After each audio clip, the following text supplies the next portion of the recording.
Hello students, তোমাদের সকলকে স্বাগত জানাচ্ছি অরেঞ্জ স্টাডি ক্লাসে। আজকে আমরা আলোচনা করব 2026 শিক্ষাবর্ষের অষ্টম শ্রেণীর দ্বিতীয় পর্যায়ক্রমিক মূল্যায়নের বিজ্ঞানের প্রশ্নপত্র। আজ আমরা হাতে পেয়ে গেছি আমাদের বাঁকুড়া জেলার কেন্দুয়াডিহি হাই স্কুলের প্রশ্নপত্র।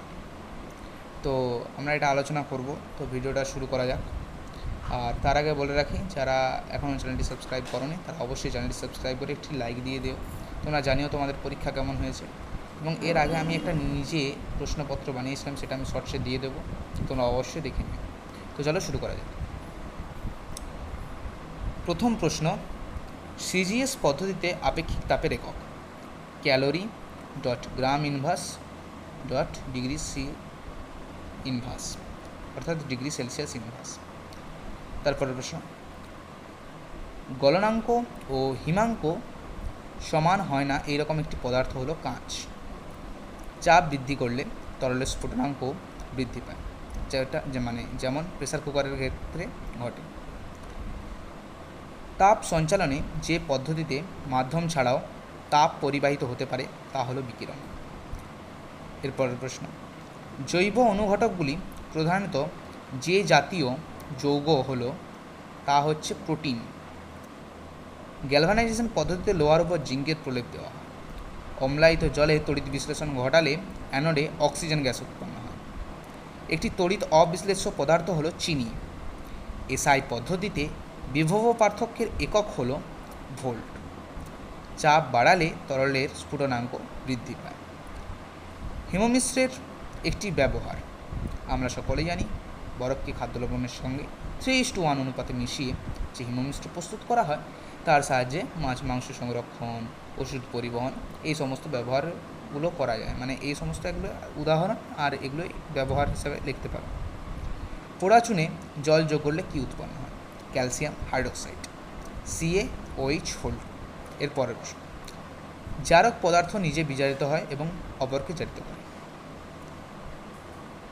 তড়িৎ বিশ্লেষণের সময় গলিত পদার্থ বা দ্রবণের মধ্য দিয়ে কারা তড়িৎ পরিবহন করে? উত্তর হলো ক্যাটায়ন এবং অ্যানায়ন। চলো দ্বিতীয় পাতায় যাওয়া যাক। দ্বিতীয় পাতায় চলে এসেছি। এখানে আমার এর পরের প্রশ্ন, CH3COOH হলো মৃদু তড়িৎ বিশ্লেষ্য। উক্তিটি ঠিক না ভুল? এই উক্তিটি অবশ্যই ঠিক। তারপরের প্রশ্ন, একটি বজ্রগর্ভ মেঘের নিচের দিকটা সাধারণত কী ধরনের তড়িৎগ্রস্ত হয়? এটা হলো ঋণাত্মক তড়িৎগ্রস্ত। 3-1 এখানে দুটো করতে বলা আছে, 2 নম্বরের দুটো প্রশ্ন ছিল, তার মধ্যে আবার একটার অথবা আছে। তো চলো আলোচনা করা যাক। পদার্থের স্বাভাবিক গলনাঙ্কের সংজ্ঞা দাও। এটার সংজ্ঞা হলো প্রমাণ চাপে কিংবা 76 সেমি পারদস্তম্ভের চাপের সমান চাপে যে নির্দিষ্ট উষ্ণতায় কোনো কঠিন পদার্থ গলে তরলে পরিণত হয়, সেই নির্দিষ্ট উষ্ণতাকে ওই পদার্থের স্বাভাবিক গলনাঙ্ক বলে। তারপরে দিয়েছে এর সঙ্গে 1 নম্বরের, ফিউজ তারের গলনাঙ্ক কেমন হওয়া উচিত বলে তোমার মনে হয়? অবশ্যই কম, কেননা তড়িৎ বর্তনীতে হঠাৎ করে বেশি পরিমাণ তড়িৎ এসে পড়লে তা গলনাঙ্ক কম হয়, সঙ্গে সঙ্গে ফিউজ তার গলে যায় এবং তড়িৎ বিচ্ছিন্ন করে। এর ফলে আমাদের ঘরের যে দামি বৈদ্যুতিক সরঞ্জামগুলো আছে সেগুলো রক্ষা পায়। এর একটা অথবা ছিল, একটা অঙ্ক, -10 ডিগ্রি সেলসিয়াস উষ্ণতা 10 গ্রাম বিশুদ্ধ বরফকে 450 ক্যালোরি তাপ দিলে চূড়ান্ত ফলাফল কী হবে ব্যাখ্যা করো। আর এখানে বলে দেওয়া ছিল যে সিজিএস এককে বরফের আপেক্ষিক তাপ 0.5। এটা অঙ্কটা তোমরা করে নেবে। তার পরের প্রশ্ন 3-2 তাপ সঞ্চালনের পরিবহন, পরিচালনা ও বিকিরণ এই 3 পদ্ধতিতে যাতে তাপের আদান প্রদান না হয় তার জন্য থার্মোফ্লাক্সে কী কী ব্যবস্থা? এই ব্যবস্থাটা হলো যাতে পরিবহন না হয় সেই জন্য গ্লাস উল। 2 নম্বর পয়েন্ট, যাতে না পরিচালন হয় সেই জন্য ফাঁকা জায়গা। এবং 3 নম্বর পয়েন্ট, যাতে বিকিরণ না হয় সেই জন্য একে তো ভিতরের পাত্রটা থাকে কাঁচের তৈরি, তার উপরে আবার রূপোর প্রলেপ দেওয়া থাকে। এই 3টি পয়েন্ট লিখতে হবে। 4-এর 1 নম্বর প্রশ্নটা দেখো কি বলেছে। উত্তপ্ত কালো রঙের কিউপ্রিক অক্সাইডের উপর দিয়ে হাইড্রোজেন গ্যাস পাঠালে কি উৎপন্ন হবে রাসায়নিক সমীকরণ সহ লেখ। এই বিক্রিয়ায় বিজারক পদার্থ শনাক্ত করো। এটা তোমরা ইলেকট্রনীয় মতবাদ দ্বারাও করতে পারো বা নর্মালভাবে করতে পারো।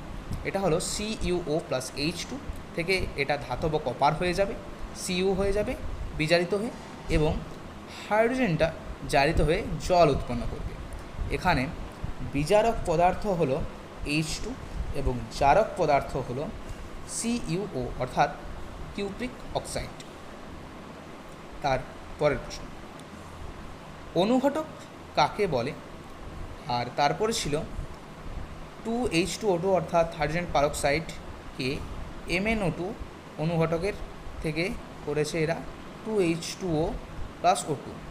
এই বিক্রিয়াটিতে তাড়াতাড়ি অক্সিজেন পাওয়ার জন্য তুমি অনুঘটক হিসাবে MnO2-র বড় ডেলা না সমান ভরের সূক্ষ্ম MnO2-র গুঁড়ো ব্যবহার করবে। খুব একটা ভালো প্রশ্ন দিয়েছে। অনুঘটক হলো যে সমস্ত পদার্থ রাসায়নিক বিক্রিয়ার উপস্থিত থেকে রাসায়নিক বিক্রিয়ার বেগকে ত্বরান্বিত বা মন্দীভূত করে এবং বিক্রিয়ার শেষে নিজের ভর এবং ধর্মে আবার ফিরে পাওয়া যায় বা একই থাকে বা অপরিবর্তিত থাকে, তাদের বলা হয় অনুঘটক। যেমন MnO2 ম্যাঙ্গানিজ ডাইঅক্সাইড।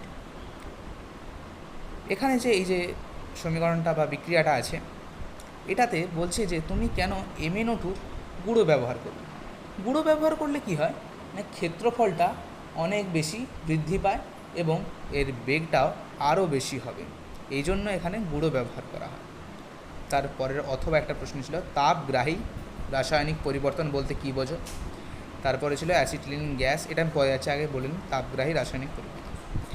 যে রাসায়নিক বিক্রিয়ায় বা সেই রাসায়নিক বিক্রিয়া ঘটলে পরিবেশ থেকে তাপ শোষিত হয় তাকে বলা হয় তাপগ্রাহী রাসায়নিক বিক্রিয়া। এখানে অ্যাসিটিলিন গ্যাসের সঙ্গে অক্সিজেন মেশানো হয়েছে, তার ফলে কার্বন ডাইঅক্সাইড এবং জল উৎপন্ন হয়েছে। এটা যদিও লোহা গোলাতে কাজে লাগে। তো এখানে প্রশ্ন যেটা দিয়েছে, এটি তাপগ্রাহী না তাপমোচী একটি কী ধরনের রাসায়নিক পরিবর্তন? এটা হলো তাপমোচী, কেননা এখানে তাপের মোচন ঘটছে। তার কারণ হলো লোহাকে গলাতে সবসময় অ্যাসিটিলিন গ্যাসের সঙ্গে অক্সিজেন গ্যাস যোগ করলে তাদের যে তাপমাত্রাটা সেটা 2500 ডিগ্রি সেলসিয়াস থেকে 3000 ডিগ্রি সেলসিয়াস উৎপন্ন হয় আলো সহ। সেই উষ্ণতায় সেই তাপমাত্রায় লোহা গলে যায়। এর পরে বলেছে দেখো, অ্যামোনিয়ার গন্ধ কী রকম হয়? অ্যামোনিয়ার গন্ধ হয় ঝাঁঝালো প্রকৃতির। তার পরের প্রশ্ন, তীব্র তড়িৎ বিশ্লেষ্য পদার্থ ও মৃদু তড়িৎ বিশ্লেষ্য পদার্থ বলতে কী বোঝো? প্রত্যেকের একটি করে উদাহরণ সহ সংজ্ঞা।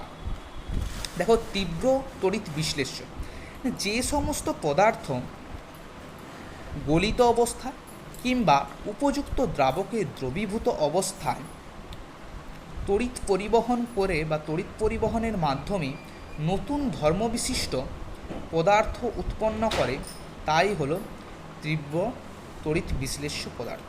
এখানে একটা জিনিস আমি বলতে ভুলে গেলাম, সেটা হলো আয়নে কিন্তু তীব্র তড়িৎ বিশ্লেষ্য পদার্থ সম্পূর্ণরূপে বিয়োজিত হয়। আর এর একটা উদাহরণ হলো NaCl বা খাদ্য লবণ। তার পরের প্রশ্ন, তারই একটা যেটা ছিল, মৃদু তড়িৎ বিশ্লেষ্য পদার্থ কাকে বলে? প্রত্যেকের একটি করে উদাহরণ দাও। এটা হলো যে সব পদার্থ গলিত অবস্থায় কিংবা উপযুক্ত দ্রাবকে দ্রবীভূত অবস্থায় আয়নে আংশিক বিয়োজিত হয়ে তড়িৎ পরিবহনের মাধ্যমে বা খুব হালকা বা খুব কম তড়িৎ পরিবহনের মাধ্যমে নতুন ধর্মবিশিষ্ট পদার্থ উৎপন্ন করে, তাই হলো মৃদু তড়িৎ বিশ্লেষ্য পদার্থ। যেমন CH3COOH এটা। তারপরে তড়িৎ লেপন কি? লোহার চামচের উপর নিকেলের প্রলেপ দিতে হলে ক্যাথোড ও অ্যানোড হিসাবে কি ব্যবহৃত হয়? দেখো, তড়িৎ লেপন হলো এমন একটি প্রক্রিয়া যেখানে উচ্চ কোনো সক্রিয় ধাতুকে জলীয় বাষ্প ও অক্সিজেনের হাত থেকে রক্ষা করতে তার উপরে নিম্ন সক্রিয় ধাতুর প্রলেপ দেওয়া হয়। যেমন ধরো গ্যালভানাইজেশন, লোহা একটা উচ্চ সক্রিয়, যাতে না তার ওপর মরচে ধরে সেই জন্য জিঙ্কের প্রলেপ দেওয়া। এই প্রক্রিয়াটাই হলো তড়িৎলেপন। লোহার চামচের ওপর নিকেলের প্রলেপ দিতে হলে ক্যাথোড ও অ্যানোড। ক্যাথোডে হচ্ছে লোহার চামচ আর অ্যানোড হচ্ছে নিকেল।